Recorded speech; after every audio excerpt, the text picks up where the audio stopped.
spectacular haven for seabirds and wildlife. Skokholm Island has new owners. In September, the Wildlife Trust of South and West Wales launched an appeal to buy the island's Lighthouse.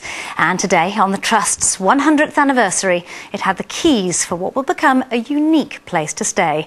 From Skokholm, here's our environment correspondent, Iolo ap Dafydd. Skokholm Island, off the west coast of Wales, will soon have room for more visitors to stay overnight. Together with nearby Skokholm Island, this is one of only 3 marine nature reserves in Britain. Today, after a successful appeal to raise £150,000 to buy the Lighthouse, Wildlife Trust staff received the key to begin work on attracting more people to the island. I think it will be unusual. There are other lighthouses you can stay with, but not many that are on a remote island. A lot of them are on the mainland, so a lot more accessible. So it will certainly be a unique experience. There's plenty more work and costs to renovate the lighthouse and adapt it for overnight tourists. Heavy machinery needs to be moved, either by shipping or helicoptering it to the mainland. And bathrooms and bedrooms need to be made habitable.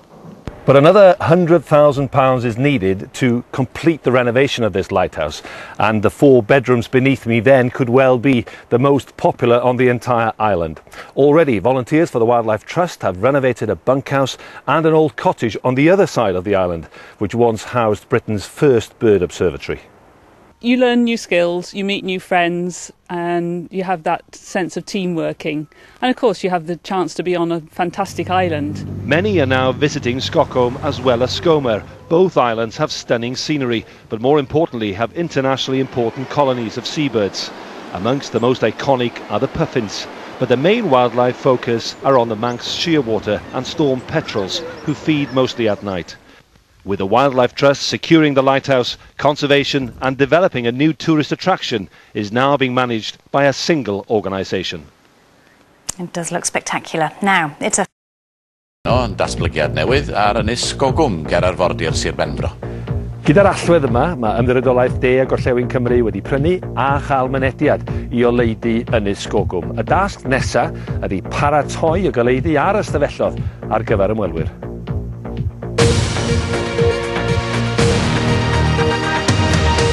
Yn arbennig I adar Pryn, bellach yn eiddo I berchnogion newydd Ymddiriedolaeth Natur De a Gorllewin Cymru. Yn hynny o beth, y cam olaf oedd casglu digon o arian I brynu'r goleuddu sydd ar ynys Skokholm ger arfordir Sir Benfro. A bellach, mae hynny wedi digwydd fel y clywni gan ein gohebydd amgylchedd ni Iolo ap Dafydd.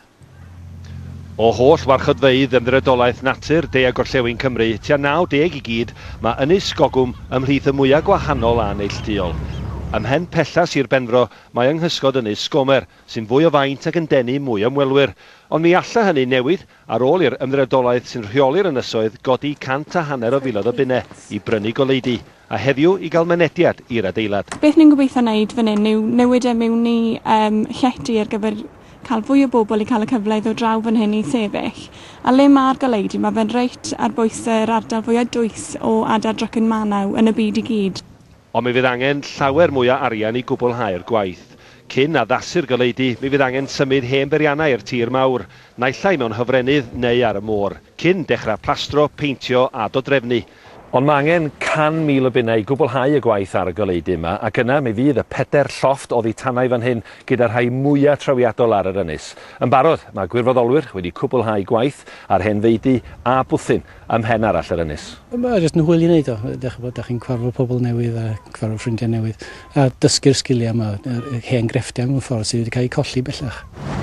Yn barod, mae ymwelwyr wedi dechrau glanio yma, yn ogystal ag ynys Skokholm. Mae'r ddwy ynys yn rhan o warchodfa forol yn ogystal â nytha bwysig I adar môr, fel y pâl, adar Drycyn Manaw a ffedryn Drycyn. Ar ôl llwyddo, gyda'i hapel, yr Ymddiriedolaeth Natur bellach sy'n rheoli'r cyfan o ynys Skokholm ac yn gyfrifol am y cadwraeth yn ogystal â datblygu atyniad twristaidd. Edrych yn fendigedig. Storm petrels, they've thrived basically, while on other islands they may have run into trouble. They've been heavily predated. On here there's no land predators. But it's not just spectacular wildlife that catches the eye on Skokholm. The island is also home to a 100-year-old lighthouse, and now it's become the property of the Wildlife Trust, who purchased the building after raising £150,000 to buy it from private owners. The Wildlife Trust in South and West Wales say the acquisition of this lighthouse is the final piece in the jigsaw. It now means they own the whole island, which means they can fully preserve the wildlife and its habitat. The two islands of Skokholm and Skokholm have the largest population, well 50% of the population of Manxia otters in the world, so it's a significant bird colony for us. Work is now being undertaken on turning the lighthouse into accommodation. Restoration has also been carried out by volunteers to restore the island's farmhouse and cottages, so visitors can spend more time taking in the breathtaking sights. The Wildlife Trust now hope that the lighthouse can be the key to securing a bright future for the inhabitants of Skokholm.